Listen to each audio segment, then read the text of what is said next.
19h, vous regardez Al24 News et merci de nous rejoindre pour cette nouvelle édition. Tout de suite, les titres. Situation en Palestine, nouvelle prise d'assaut de la mosquée Al-Aqsa par les colons sionistes, une énième violation des lieux saints par l'occupant.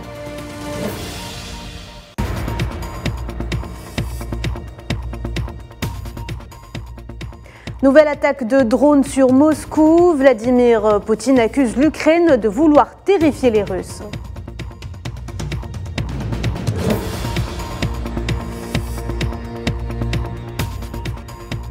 Puis tension entre le Kosovo et la Serbie. L'OTAN annonce le déploiement d'une nouvelle force de réserve suite aux blessures infligées à 30 soldats internationaux.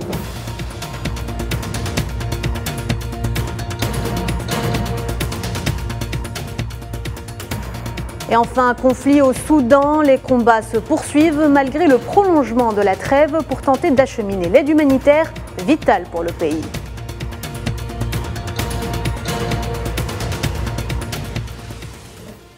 L'actualité de ce mardi marquée par la situation en Palestine occupée, des dizaines de colons sionistes ont de nouveau pris d'assaut la mosquée Al-Aqsa par la porte des Maghrébins sous haute protection de la police sioniste. Ils ont effectué des marches et des actes de provocation ainsi que des rituels talmudiques dans la sainte mosquée. Et pas moins de 46 Palestiniens ont été blessés tôt ce mardi lors d'un nouveau raid des forces de l'occupation sioniste dans le camp de réfugiés d'Askar, à l'est de la ville de Naplouse. Les forces sionistes ont notamment procédé à la démolition de la maison du martyr Hassan Qatnani. Pour rappel, Naplouse est l'un des gouvernorats relevant de la Cisjordanie qui subit régulièrement depuis des mois un grand nombre d'incursions. Le ministère palestinien des Affaires étrangères a appelé ce mardi dans un communiqué le Conseil de sécurité de l'ONU à visiter les territoires palestiniens occupés pour constater de près l'ampleur de la souffrance des Palestiniens due aux crimes de l'entité sioniste et ses pratiques répressives. Dans le conflit russo-ukrainien, la défense russe a dénoncé une attaque terroriste avec drone réalisée par l'Ukraine contre des infrastructures de la ville de Moscou. Selon l'instance, 8 appareils ont été impliqués et tous ont ensuite été abattus. Quant à la région de Moscou, 5 engins y ont été détruits par des systèmes anti-aériens.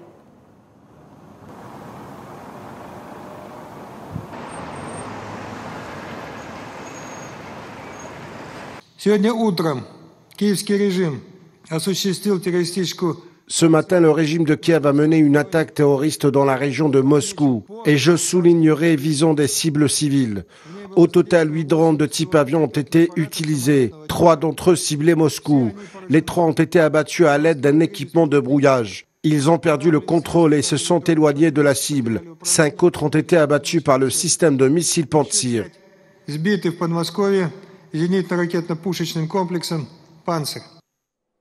Le ministre russe de la Défense, Sergueï Shoïgu, a par ailleurs dénoncé l'intensification des livraisons d'équipements et d'armes à Kiev par l'Occident. Shoïgu a déclaré que Moscou frapperait toutes les voies d'approvisionnement détectées. Le soutien militaire à l'Ukraine ne fait que prolonger les activités militaires, mais ne peut pas affecter le résultat de l'opération militaire spéciale. Utilisant les armes de l'OTAN, les personnes au pouvoir à Kiev continuent de mener des frappes contre les installations sociales et perpétrer des actes terroristes contre des civils russes. Le président Vladimir Poutine a accusé ce mardi l'Ukraine de chercher à terrifier la population russe après cette attaque de drone sans précédent sur Moscou, tout en vantant la défense antiaérienne de la capitale qui a fonctionné de manière satisfaisante selon ses dires. Le chef de l'État a également déclaré que cette attaque visait des cibles civiles. Le secrétaire général de l'OTAN, Jens Stoltenberg, a déclaré lors d'une réunion des ministres des Affaires étrangères de l'Alliance à Oslo qu'il ne voyait aucun signe de lassitude de l'aide parmi les démocraties occidentales concernant le soutien à l'Ukraine. Stoltenberg a déclaré qu'il s'attendait à ce que l'OTAN et ses partenaires poursuivent et renforcent leur soutien à l'Ukraine lors de la réunion en Lituanie.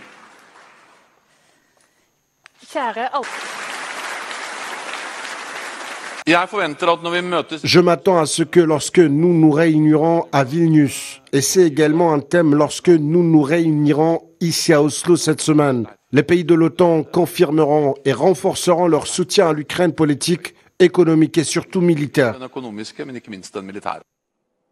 Une nouvelle action de militants pro-kurdes proches du PKK en Suède a suscité ce mardi la condamnation de la Turquie, qui a déploré un acte inacceptable au moment où Stockholm espère lever le veto turc pour rentrer dans l'OTAN. Le groupe suédois avait publié sur les réseaux sociaux une vidéo anti-Erdogan montrant la projection sur le Parlement suédois d'un drapeau du PKK au lendemain de la réélection du président turc.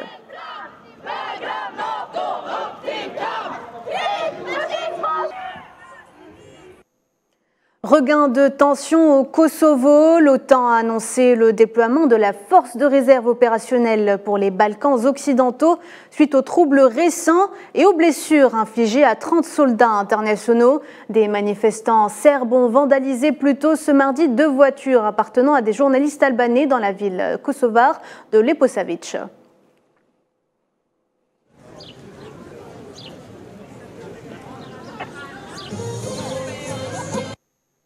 La chef du gouvernement français, Elisabeth Borne, a dénoncé ce mardi lors de la séance des questions au gouvernement à l'Assemblée nationale la démagogie des oppositions qui soutiennent la proposition de loi du groupe indépendant LIO visant à abroger la réforme des retraites, ajoutant qu'elle défendra jusqu'au bout la réalité face à la démagogie et la Constitution et face à ceux qui la remettent en cause. Nous défendrons la réalité face à la démagogie et la Constitution face à ceux qui la remettent en cause. Je vous remercie.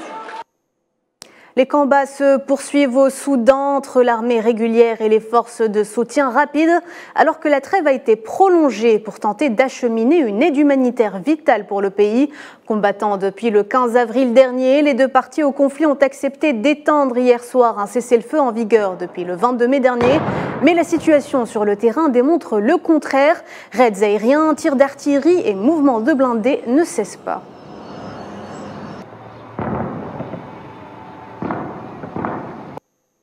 Le chef de la diplomatie algérienne, Ahmed Attaf, a d'ailleurs évoqué la situation au Soudan, appelant à ne pas négliger la souffrance des Soudanais à la suite de la crise qui frappe ce pays frère depuis plus d'un mois. On écoute.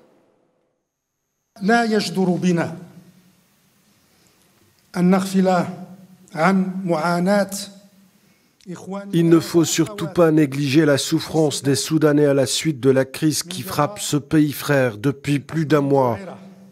في هذا البلد الشقيق منذ أكثر من شهر.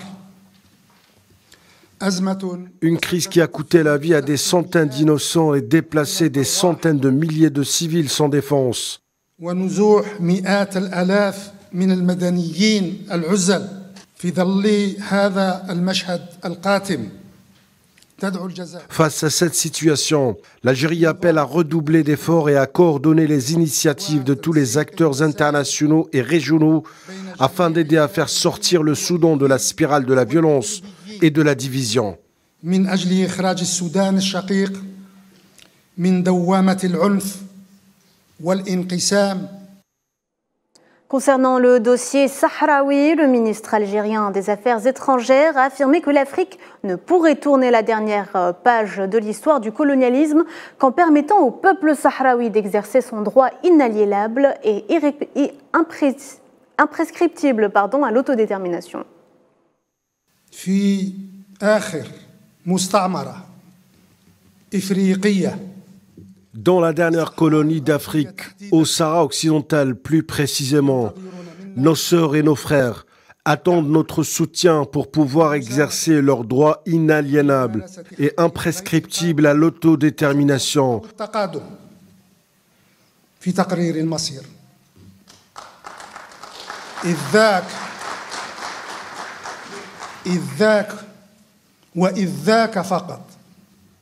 Et c'est à ce moment-là que l'Afrique pourra une fois pour toutes tourner la dernière page de l'histoire du colonialisme odieux, de l'occupation honteuse et du pillage honteux de ses richesses.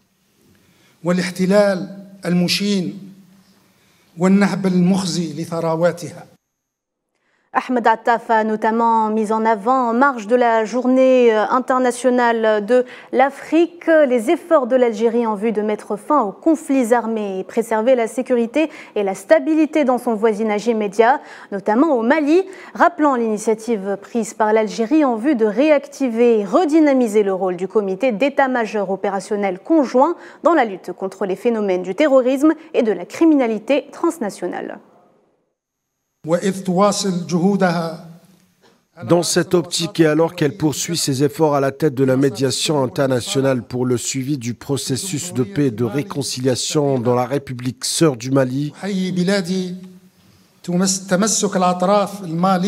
l'Algérie salue l'attachement des parties maliennes à l'accord d'Alger et leur engagement sincère dans les efforts que l'Algérie a récemment initiés en vue de surmonter les difficultés actuelles لتجاوز الصعوبات الراهنة وضمان الاستئناف السريع et assurer une reprise rapide de la mise en œuvre de l'accord d'Alger pour le bien et la prospérité de ce pays frère. لوحدة وأمن واستقرار هذا البلد الشقيق.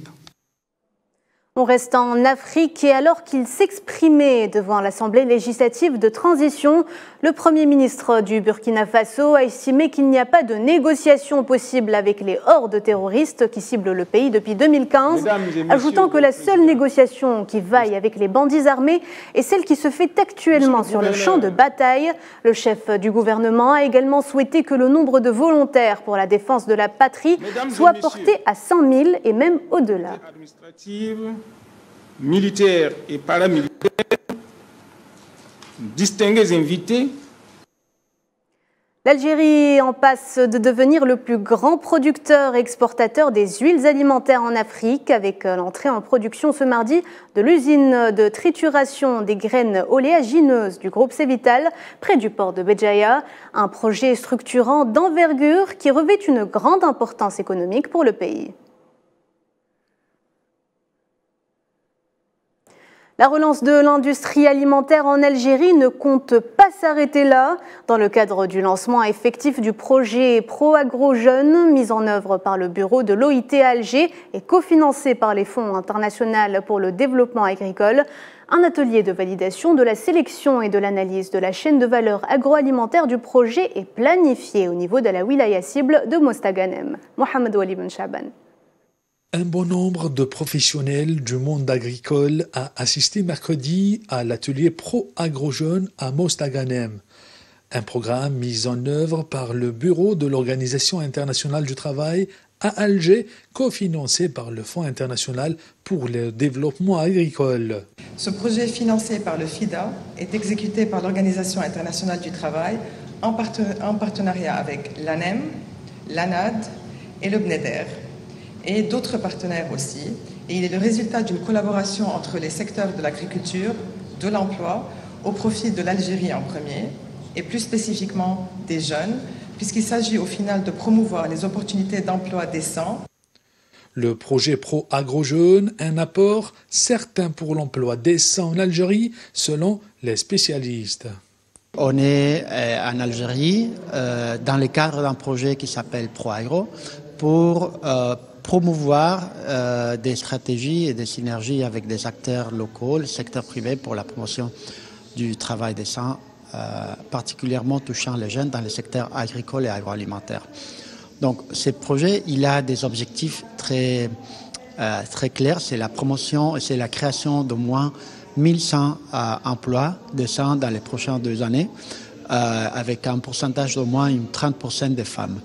Le projet Pro-Agro-Jeunes vise également à développer l'emploi des jeunes ruraux à travers le développement des pôles agroalimentaires et aura comme objectif principal créer au niveau régional pas moins de 1100 emplois, dont 770 salariés et 330 emplois indépendants avec l'intégration d'au moins 30% de femmes dans divers projets agricoles et agroalimentaires.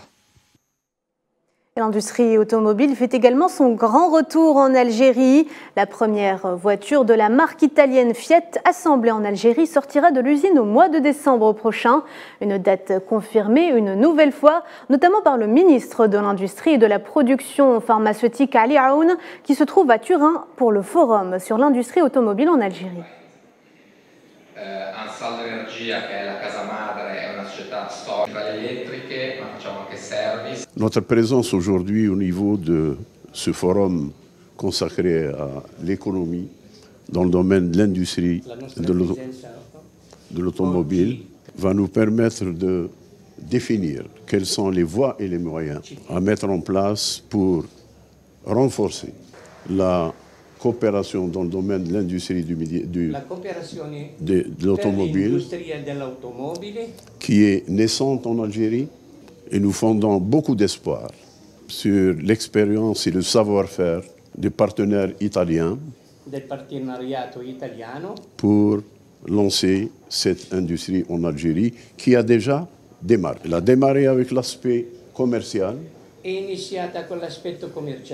La Fiat 500 roule déjà dans les rues d'Alger. La Fiat 500 già va e cammina in Algeria, nelle vie di Algeri, in tutta l'Algeria. Et nous sommes sûrs et confiants que la Fiat 500 fabriquée à Oran roulera avant la fin de l'année dans les ruelles d'Alger.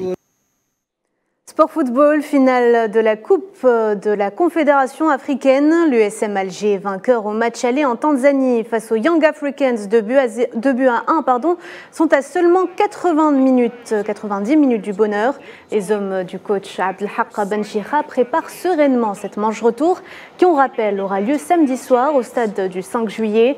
Marticio Maximo, entraîneur brésilien ayant déjà coaché la formation tanzanienne, a répondu aux questions de Faisal Salah. On vous invite à l'écouter.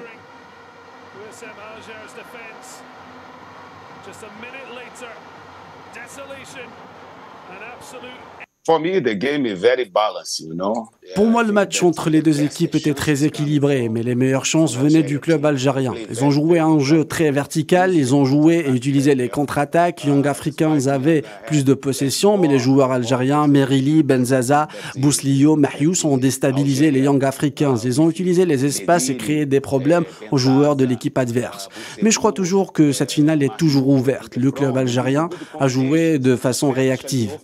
J'ai travaillé en Tanzanie pendant quelques années. L'USMA a vu son expérience, a toutes les chances et le mérite de remporter le trophée. Je pense que le football nord-africain a beaucoup prouvé ces derniers temps. Il est sûr que les clubs nord-africains, en particulier en Algérie, sont beaucoup plus expérimentés par rapport aux joueurs tanzaniens, malgré le fait que la Tanzanie a fait ses preuves ces dernières années. Simba en Champions League et Young Africans qui se trouvent en finale de la Coupe de la CAF. Mais je pense que les équipes nord-africaines ont plus d'expérience et que cette fois, ils seront champions sans aucun doute. En Europa League, l'équipe la plus titrée de l'histoire du vieux continent, le Séville FC avec 6 titres, tentera d'aller chercher demain soir un 7e trophée en finale face à l'équipe italienne de l'AS Rome à la Puskás Arena de Budapest. 2 formations avec 2 styles de jeu différents, mais un seul objectif les réunira sur la pelouse, celui de remporter l'Europa League et sauver la saison. Faisal Salah. La première finale européenne de la saison se déroulera à la Puskás Arena de Budapest, le mercredi 31 mai. Les Espagnols du FC Séville affronteront les Italiens de l'AS Rome lors de la finale de l'Europa League. La bataille pour le trophée qui mesure 65 cm et qui pèse 15 kg. Coupe en argent sur un socle en marbre jaune. Le trophée est réalisé par l'atelier Bertoni à Milan. Une finale avec l'enjeu, un titre à soulever, une qualification à la phase de groupe de la Ligue des Champions la saison prochaine. Séville, qui a survécu en Liga, et Roma qui a émergé en Serie A. S'expliqueront à Budapest, l'objectif remporter le trophée européen. Le travail réalisé par le Special One, José Mourinho, dans le club de la capitale italienne est juste remarquable. Vainqueur de l'Europa Conference League la saison dernière, José Mourinho pourrait être le premier entraîneur à remporter l'Europa League avec 3 équipes différentes après les 2 sacres Porto en 2003 et Manchester United 2017. Mourinho reste le premier entraîneur de l'histoire à avoir soulevé Ligue des Champions, l'Europa League et Liga Europa Conference. Sa mission ne sera pas facile face à l'équipe la plus titrée de l'histoire de la compétition. L'équipe du sud d'Espagne visera le 7e titre au terme d'une saison dramatique et compliquée en Liga. Sous la direction de leur troisième entraîneur de la campagne, Mendilibar, Séville a l'air différent et efficace. Le technicien a réalisé un exploit. La route vers Budapest n'a pas été facile. Séville a dû éliminer des prétendants du sacre, Manchester United et la Juve. Le technicien espagnol José Luis Mendilibar n'a accumulé que 6 matchs internationaux jusqu'à présent. Mais en Hongrie, Séville aura des hommes d'expérience à l'image de Navas qui visera son 4e titre en Europa League et Ivan Rakitic, l'ex-catalan. Côté romain, Chris Smalling et Paulo Dybala sont sur une courbe ascendante après leur récente blessure, 2 joueurs importants dans l'échiquier italien. Quant à l'histoire des rencontres, elle penche plutôt du côté espagnol. Un seul match entre les deux équipes et une victoire sévillaine. Le club andalou a affronté les clubs italiens à 15 reprises, bilan 7 victoires, 3 matchs nuls et 5 défaites. L'AS Rome, elle, a plutôt un bilan négatif lors des 39 matchs face aux clubs espagnols. L'AS Rome a réalisé 12 victoires, 7 matchs nuls et 20 défaites. Et c'est l'arbitre anglais Anthony Taylor qui a été choisi par l'UEFA pour arbitrer cette première finale européenne de l'année où les deux José se battront pour un premier titre majeur de la saison. La fin de cette édition, merci de l'avoir suivi, à demain.